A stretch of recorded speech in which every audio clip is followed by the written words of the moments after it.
Agency বা NIA সবাই বিজেপির কথায় চলছে। এদিন সাংবাদিকদের সঙ্গে কথা প্রসঙ্গে এমনটাই জানালেন কুণাল ঘোষ।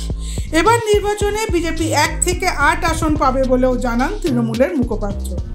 মানসিক চাপ দিতে হবে। আমরা এনআইএ কর্তৃপক্ষকে প্রশ্ন করতে চাই, আপনারা দয়া করে তদন্ত করে দেখে বলুন যে এই অভিযোগগুলো সত্য কি সত্য নয়। এগুলো আপনারা নিজেরা আগে বিভাগীয় তদন্ত করুন। আপনাদের অফিসার বিজেপি ক্যাডারের মতো কাজ করছে এবং তাতে বাকি অফিসাররা অসন্তুষ্ট হচ্ছেন। বাড়িতে বসে লিস্ট তৈরি হচ্ছে, সেখানে বিজেপি নেতারা যাতায়াত করছেন। বিজেপির কথায় কেন এইভাবে এই লিস্ট তৈরি হবে? সিবিআই ইডি যা যা করছে সেটাও দেখতে পাচ্ছেন।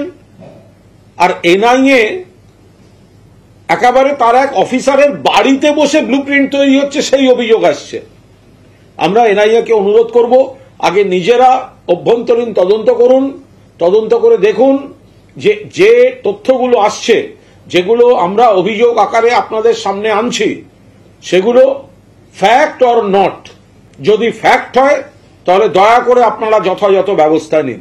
কিন্তু যে যে তারিখের বৈঠকের খবর এসছে এবং যে যে তারিখে কিছু সামান ইস্যু হয়েছে, তাতে প্রাইমা ফেসি বোঝা যাচ্ছে যে ঘটনাগুলো ঘটেছে। আপনাদের এই অফিসার, তিনি আপনাদের দপ্তরে বসে আলোচনা করছেন কিভাবে তৃণমূলকে হেনস্থা করা যায়, এই ধরনের অভিযোগ আসছে।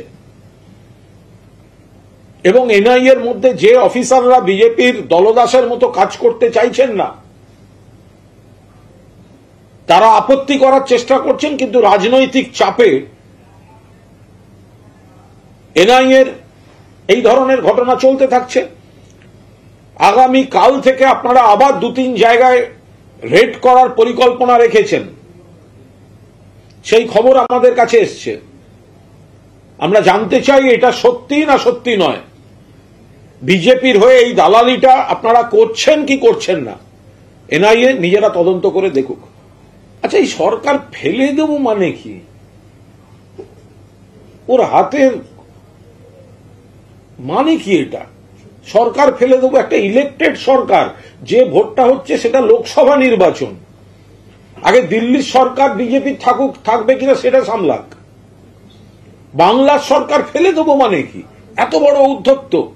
বাংলার মানুষের সমর্থনে তৃতীয়বারের মতো নির্বাচিত সরকার ফেলে দেব?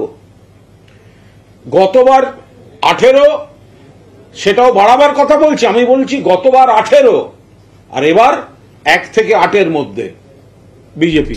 নির্বাচন দরজায়, প্রচারের সঙ্গে রাজনৈতিক গরমাগর্মিও বেড়ে চলেছে সমান তালে।